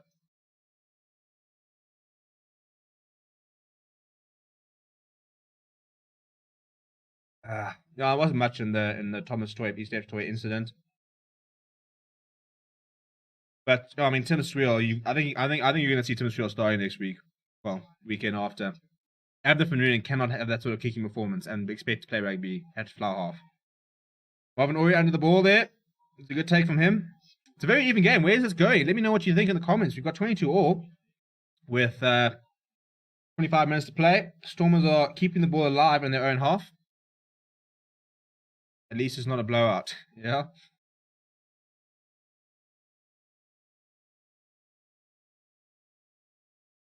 Yeah, just he's touched it. Yeah, very good awareness there. So Herschel Yankee is guilty of taking a little bit long. It's the second time he gets caught the ball a few times here. He's been very good today, though, Herschel Yankees. He's looked much better. He's had some very nice cut-out passes. He's a very good awareness. Much more than Herschel Yankees that got himself into the box squad. David Hamilton says, go Stormers. Renal Play says, Lowe and Jeremy Ward have been in the Shark system for years now, not really developed. I just think they've hit their threshold, haven't they? You know, I think Jeremy Ward's a very good defensive player. I watched him quite a lot when he was in junior box. Very good defender. Nothing really exciting on the attack. And I think that Maurice Lowe, he's just solid. You know, you get these players, and it's not the players' fault. I'm not saying it means they're bad players. But there's always something which makes the best players, you know, the best. There's a reason why some players play for Springboks. Some players, like a Keegan Daniel, for example, are provincial players and Super Rugby level players. You know, it's a butcher of a lineup from the Sharks. They've been driven right back. They haven't managed to keep possession. They're inside their half under a lot of pressure. So Siya Khaleesi takes it himself. Ooh, that's very nice from Tamalani Bordy. He runs through the middle, gets the offload of Thomas Latoya. That's a nice bit of innovation from the Sharks number 7, who then comes in and fills it in. Ooh, some hands there from Maurice Lowe, trying to prove me wrong, and a big hit there from, I think it was Henko Fenter. But the Stormers have turned it over. Willie Engelbrecht merges with the ball. The Stormers have turned it over. Grady Schickler carries it into contact. Nice big hit there. Willemse now Kitsov goes himself up against Siya Khaleesi. It's a very nice tackle. Stops the Stormers captain in his tracks. Right, now Tim Sreel will kick ahead. Penclay's got plenty of time. Puts the ball in one arm and runs in. Runs into a bit of trouble. But the Sharks managed to hold on to it. Right, Oxen chair. Oh, filling in that fly half there. Reno Hugo, ball over the top. It's not great for Spear Corsi. Comes inside. It's getting so messy here. Kerwin Bosch under all sorts of pressure from Edward van der Merwe. Piece left the Toy coming right over that ball. Sharks have managed to find themselves right back on their 5 meter. They just need to find touch here. They can't use Bosch because he's at the bottom of the ruck. Jane Hendrickson shapes to kick. And yeah, you can see it's not a great clearance, but for him it was all about getting into touch. Maurice Lowe plays like he left his brain at home. He looks like he should be a better player. Yeah, I just think that some players have a threshold. And I think that there's nothing wrong with that. But if you look at, there's a reason Damien Delendi is one of the best centers in the world. You know, there's a reason why he's so much more and further ahead than Maurice Lowe, for example. You know, you can think of lots of players over the years. Doppies Lachanje, for me, as a culture at the Lions, was so good, but he never really had that extra X factor to get him into the Springbok squad. Burger Odendahl's another one. You look at somebody like him, even Dan Creel for the Lions.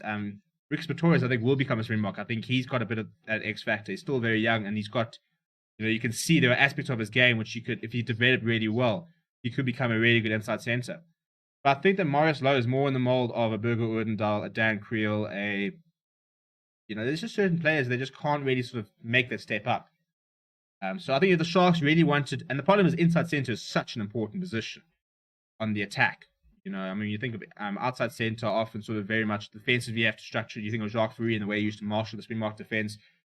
Your number 12's got to find you meters when he runs. And that's why Esterhuizen was so good for the Sharks. That's why Lindy's so good for the Boks. If your number 12 is not getting you past the gain line, or else has a very good distribution and you can play as a second, almost like a second flower half, then you're going to have issues. And I think that's the problem with Marius Lowe. He doesn't really get you over the game line. Doesn't have a great distribution game. Doesn't really have much of a kicking game either. So he just needs to add more to his game. He's got the athletic ability, but he's got to add more to his game. Meanwhile, the Stormers on the attack here. They're inside the Sharks half, but there's an advantage to the Sharks. I think it was a forward pass there, and the Sharks have managed to turn it over, so they'll be able to clear their lines.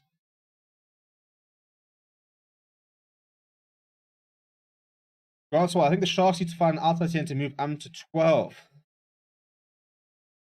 No, I don't think so. It's an interesting idea.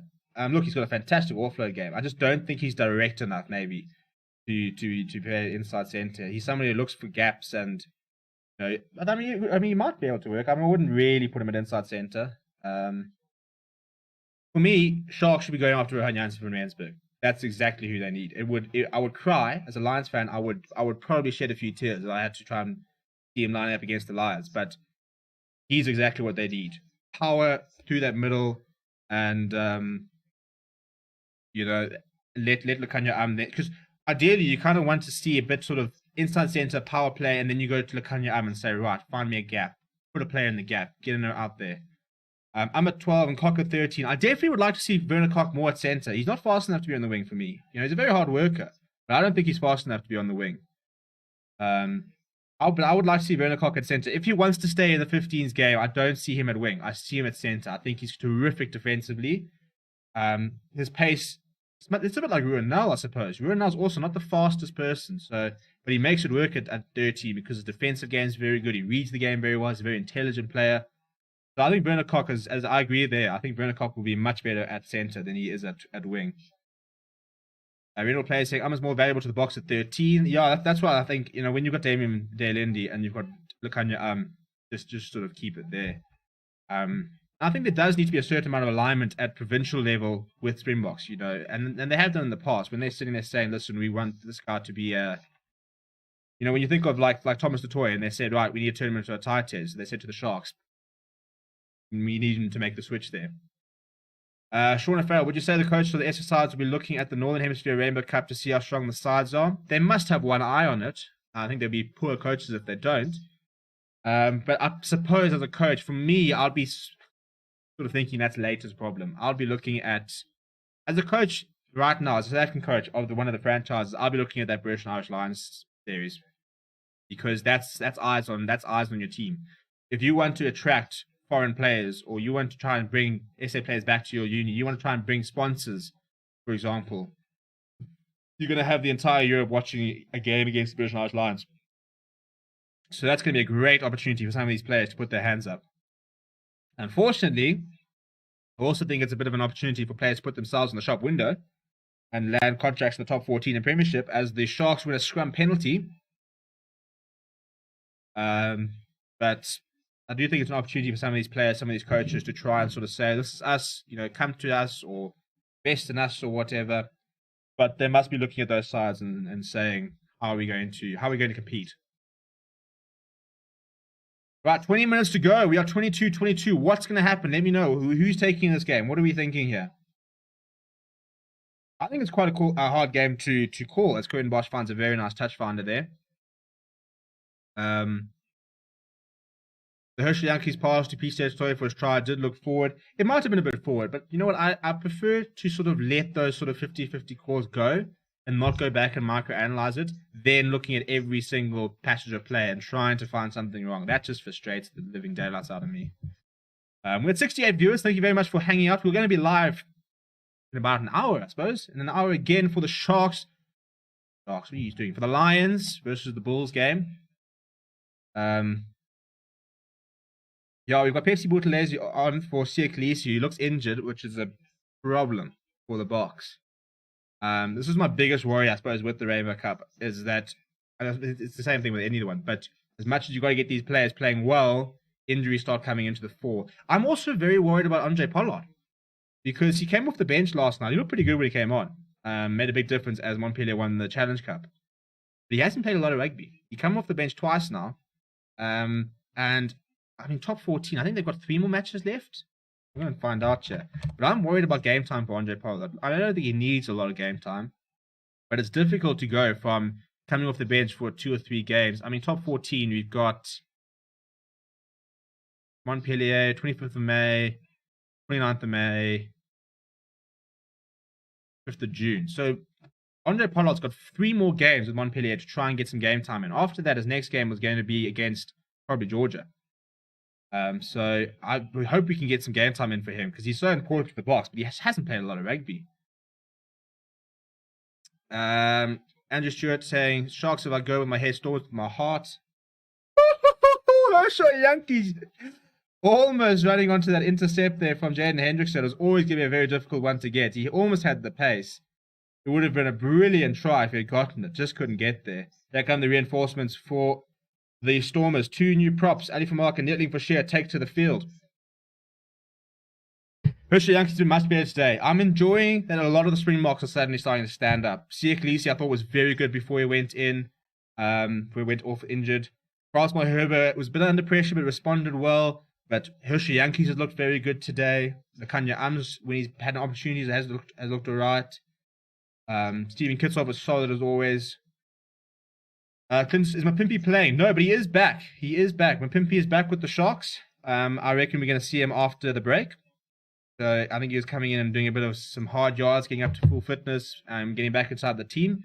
So I think that this bye next week is going to be perfectly timed. So I think we're going to see Makazola Mapimpi running off the Sharks with Spoon Corsi after the break. I mean, what a sight that's going to be. Although every Springbok who's been involved in the alignment camps have to get a game off. So Spoon Corsi missed last weekend through injury, but that'll count as a game off. So they can still keep using Spoon Corsi. The Stormers have to rest Malherbe and Stephen Kitsov and Bongi Manambi and Hershey Yankees. Those players all need to have a rest. Actually, no. Hershey Yankees missed a game through injury, so he's fine. That's a penalty for the Stormers, so that new front row has put in a big shift there. Won a penalty, and this is big. Big decision to make. Be great if my time with. I mean, we've got a delay with audio and the thing, so it's a bit difficult to sort of understand what's going on.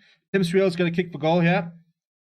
I back him much more than I back old Abner van Renen, who had a horrible time with the boot. But I actually want to go and see what Abner van Renen. I don't know why am I seeing it on Onyx? Okay. Oh, it's 22-19. That's why. Very similar scoreline to here. Right, so Tim Sreel, is going to try and kick to add a lead for the Stormers. Can he kick them into the lead? He kicked them to a victory last weekend. I mean, Abner van Renen's kick success was 40%. Tim Sreel, on the other hand. Oh my goodness, it's come off the post. He's missed that.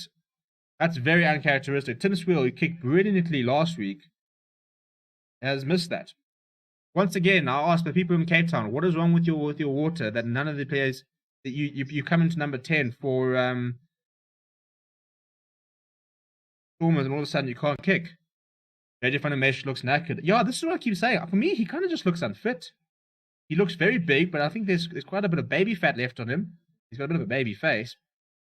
That's the thing. I think he needs to spend the off-season on a treadmill and in the gym. I think he's got such a big frame. And he could be such a good player, but, you know, he's kind of lumbering around the place a little bit. And you're not going to dislodge the likes of Arceus Snyman, Isabel Etzebeth, Franco Mostert, Luat Diaga, unless you're athletic. I understood Needham saying coaching. I think if you're referring to the that's actually an interesting point. Do the Stormers need a kicking coach? Maybe they do. Because Damien Willemse all of a sudden can't kick for goal. Adnan Vernon can't kick for goal. That's a nice kick there from Lefassi off his left foot. Hasn't been involved as much in the second half as he was in the first. Grant Swartz kicking is for the week in Cape Town, you run the ball. Well, that would be great if the Stormers did run the ball more, but today they have gone for the points a few times and haven't managed to make it count. Brooks Pretorius running into Pepsi Buthelezi. There's a penalty for the Stormers, though. Is anybody watching and they've also got an audio delay? Nobody's confirmed. I don't know if it's just me, if it's just DSTV now, but we're about 10-15 seconds behind. I feel bad for someone like Moni Liebach. He's got so much talent, but he's stuck behind Bosch and Fassi. I don't know why I didn't go to the Stormers. I don't know why the Stormers don't look at him. They need a fly half. I think Adam van Reenen's decent, but I don't think he's that special. Tim Swiel, I think, is alright.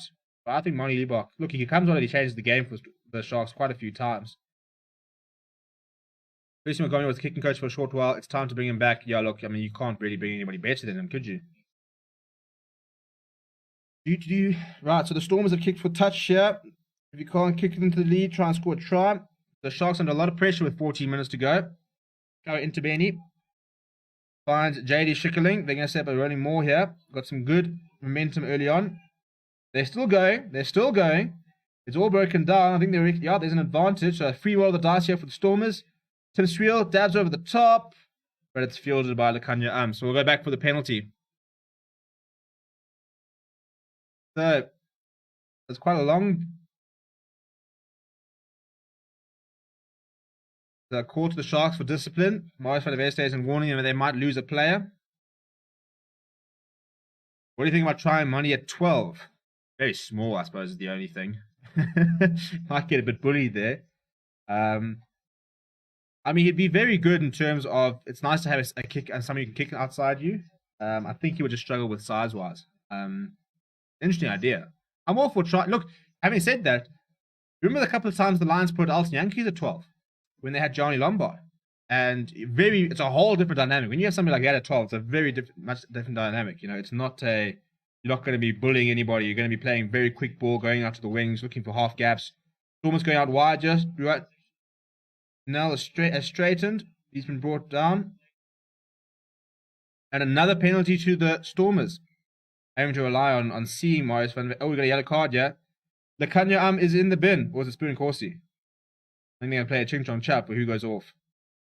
Yeah, Spoon Corsi's been sent to the bin. That's just repeated infringements.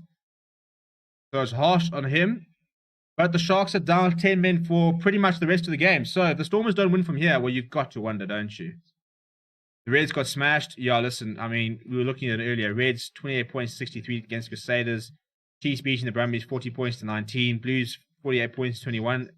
These are high-scoring games. I mean, we've got a 59-point game there. We've got almost a 70-point game there. A 90-point game there. I mean, cheapest people. There's no tackle anymore.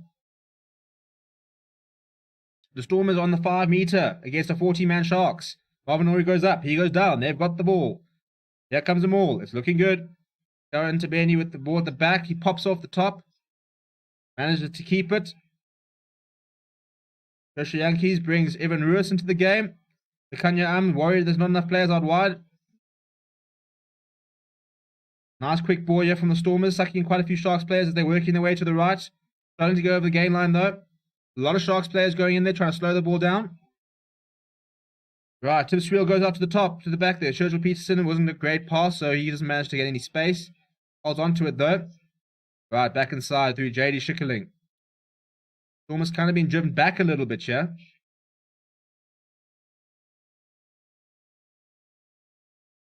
Now piece left to Toya this time. Stormers need a bit of a moment here. They need something to shift the Sharks' defense. Damien Willemse, he goes for the cross kick. If this sits in there like it does go too far. Oh, Damien Willemse, what are you doing?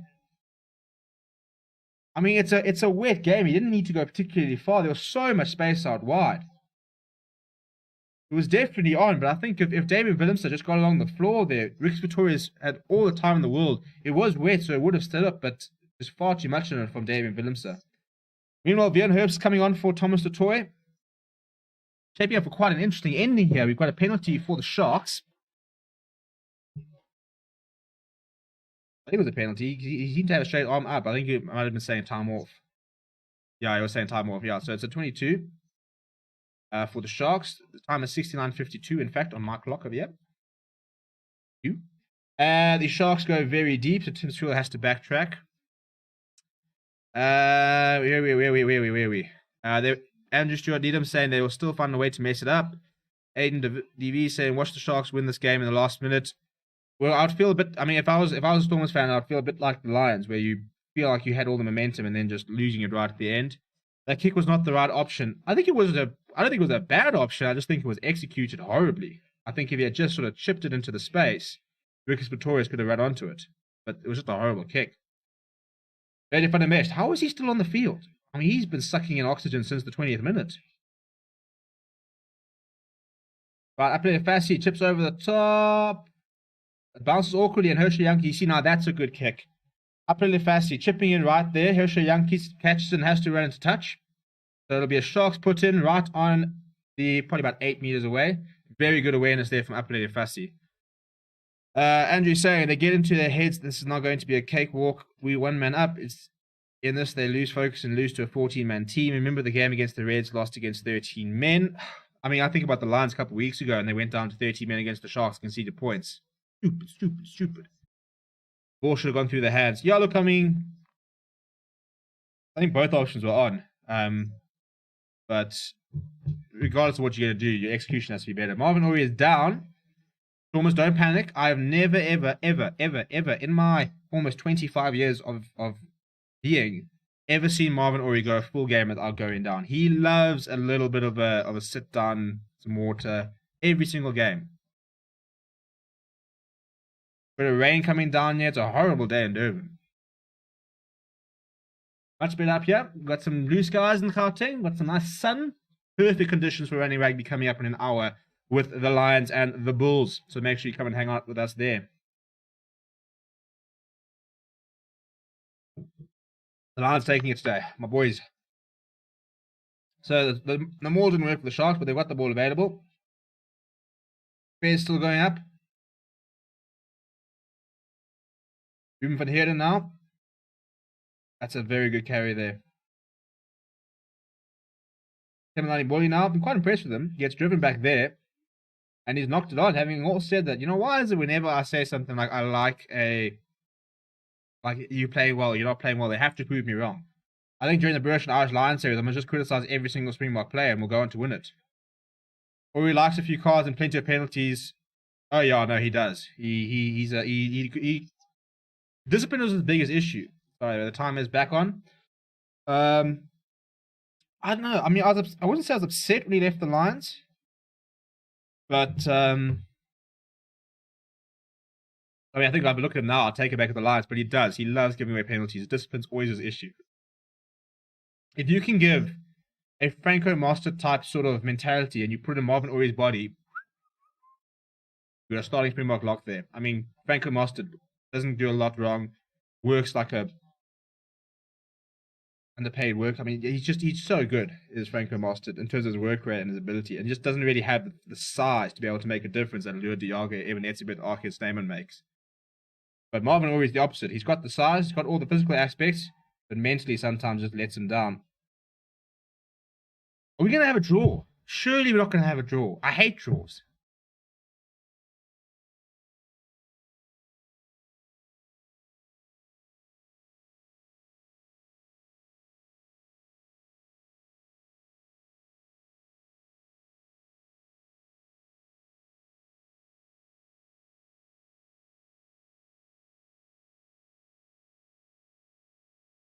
No, this whole time on, time off thing. I'm moving to football. Maybe we should do that. Maybe we should just have, running clock and then add all the time to the end. That would actually be a really good idea because that would suddenly make them very aware of how much time is being added. Can you imagine that you get the guy on the side and he says, right, you now have to add 42 minutes onto the clock because you stopped every 2 seconds. Ooh, Tim Sweel. Well, thankfully they had an advantage because there's a horrible part to Edward van der Merwe. Yeah, just so bored of all the stoppages and stuff.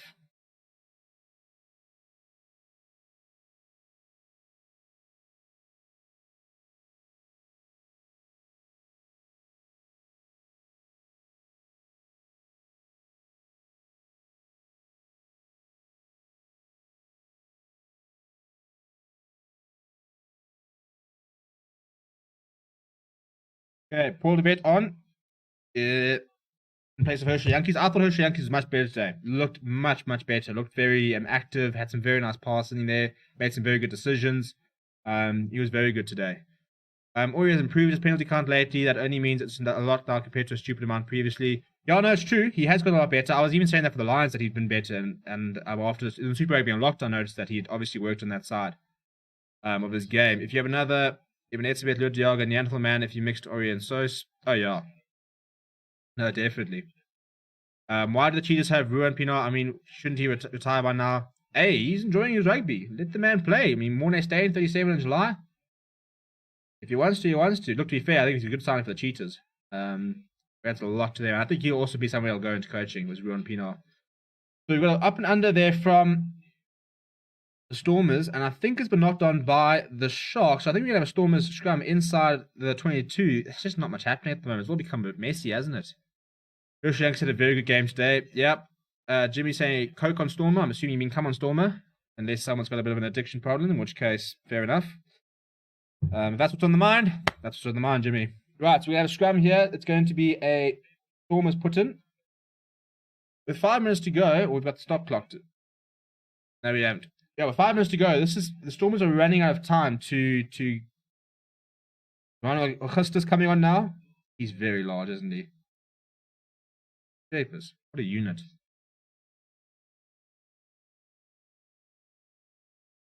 A draw it is. I hate draws. It cannot be I cannot get excited about a draw. The Lions fan, I suppose, it means we can catch the Stormers.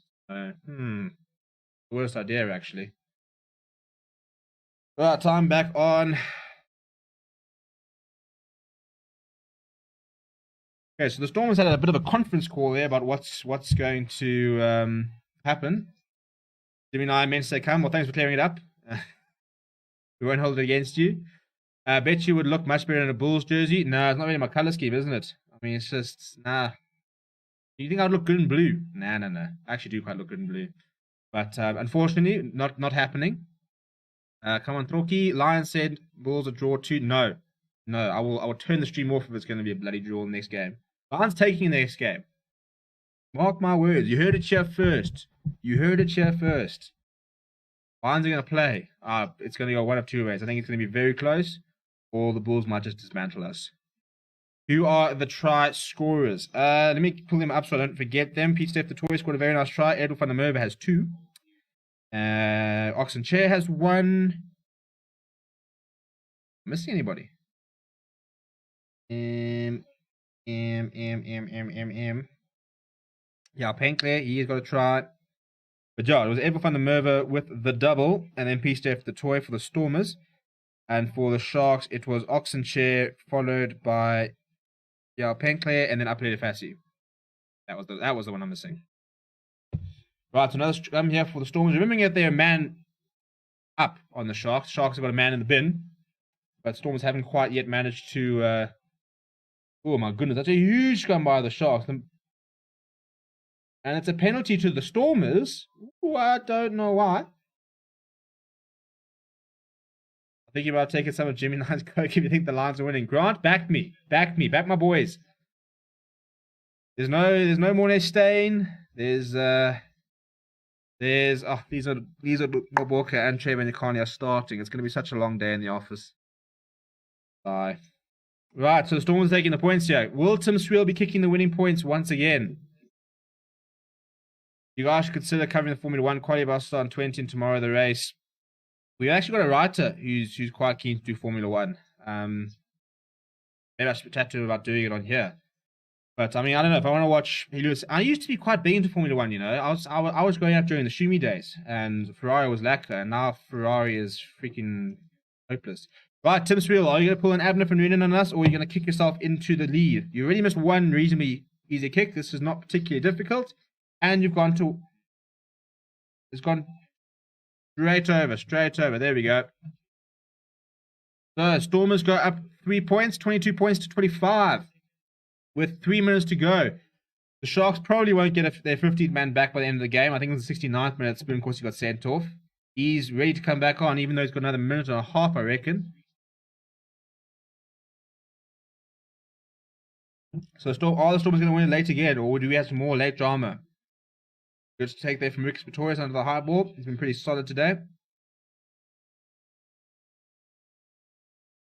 So the Stormers could make it 2 wins in a row.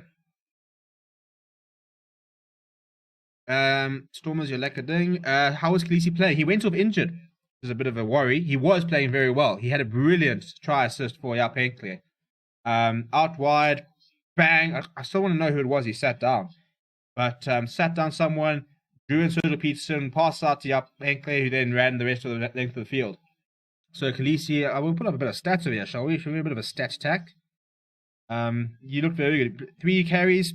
He made 3 tackles, didn't miss tackles. So, look, the Sharks didn't make a lot of tackles. Because usually he tops those tackle stats. Gained 80 meters, 1 try assist, 2 defenders beaten, 1 clean break. He looked very good, actually.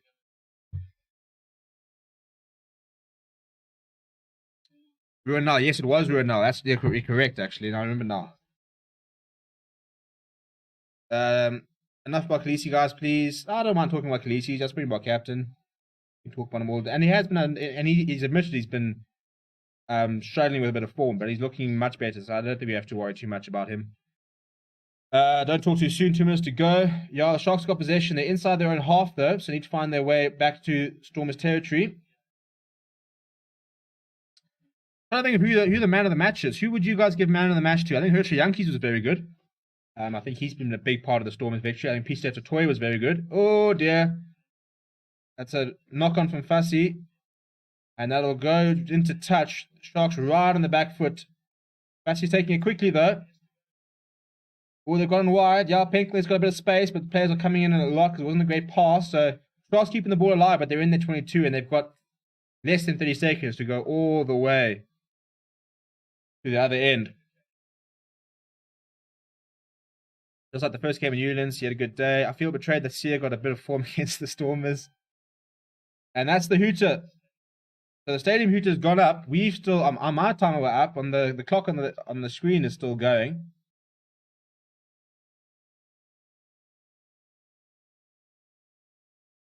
I don't see the Sharks. I think this is Stormers. The Sharks are all the way back in the 22. They can't kick it. They can't. They need something special here.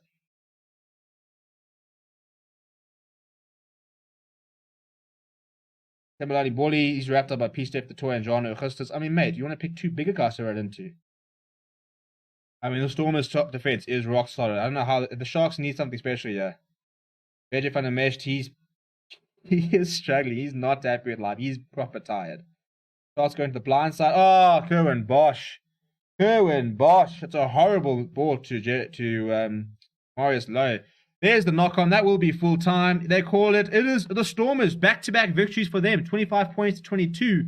A messy game. I think, let's be honest, a very messy game. It had some very good moments. I think if you look at 15 to about 30 minutes, I think that was some fantastic rugby. But apart from that, very, very messy as the conditions kind of dictate. The Stormers won despite a really, really bad kicking performance. Hang on, are we having a look here? Oh, Marius, just blow the damn game, mate.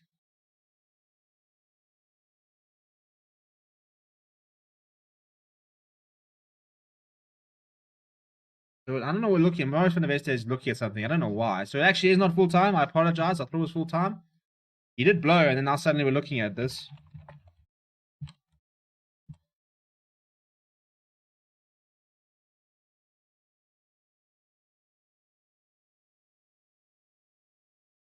Who do you think will win the tour and who is captain? We're talking about the British and Irish Lions tour, I'm assuming. In which case, Sia will captain the box. Alan Wynne is the tour captain for the Lions. What happened to Garth Williams? I think he's injured. I'm assuming he's injured because he had 2 brilliant games. So I don't think he's been dropped.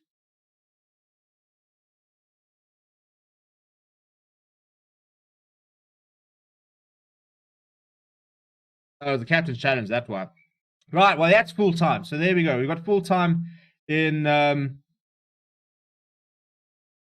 So, Stormers 2 victories in a row. For them, they're suddenly back in the competition if the Lions do them a favor. I told you guys, you heard it here first. The Lions are taking it. Bring on the Bulls. We'll be back in half an hour live. We're going to do a quick wrap-up of this game. We'll get that up, and then we'll go live again. Get your beers, people. Get your beers. Get your drinks. Get them all settled in. Nice hot bus food kickoff. It is time to start drinking. I'm going to go get some more, get my cooler box stacked, and we'll see you guys soon. In about half an hour, we'll be back live. Thank you very much for watching. Please do subscribe. There are 81 people here. Let's see if we can get up to 1390 between you lot. Smash like on the video as well. I've got 20 likes. Thank you very much, people. I'll see you guys very soon.